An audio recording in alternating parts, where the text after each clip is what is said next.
kadar insani yardım almamız, şeye sahip diyor. Dünyadaki bebeklerin özgürlüğü.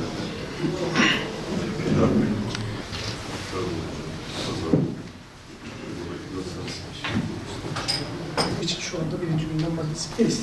Ama yerel anlamda söylersek bir de o yönü de var. Daha çok hangi bir uyguluşunu olmadığını insanlar görebiliyor. Bu manada inşallah istiyoruz ki yine hep beraber güzel bir çalışma ortaya koyacağız. Kış günleri geliyor. O konuda da eğer gerçekten o mesele zaten sizler.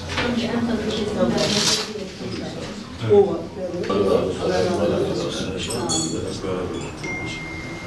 Evet, deprem önemli bir gündemimiz. Bu konuda kendi kanunlarla onları hep beraber yine çözelim. Gördüğümüz önerileri paylaşalım. Sayın Bakanımla, Sayın Başkanlarımla, Sayın Belediye Başkanlarımızla koordineli halde önemli olan o sorunun çözülmesi. Evet. O sorunu bizim veya bir başkasının çözmesi de gerçekten bu memlekete hizmet edebilecek o sorunun çözülmesi. Burada kurduğumuz sistem var ya. O yolda evet, koordinasyon. Buradayız efendim.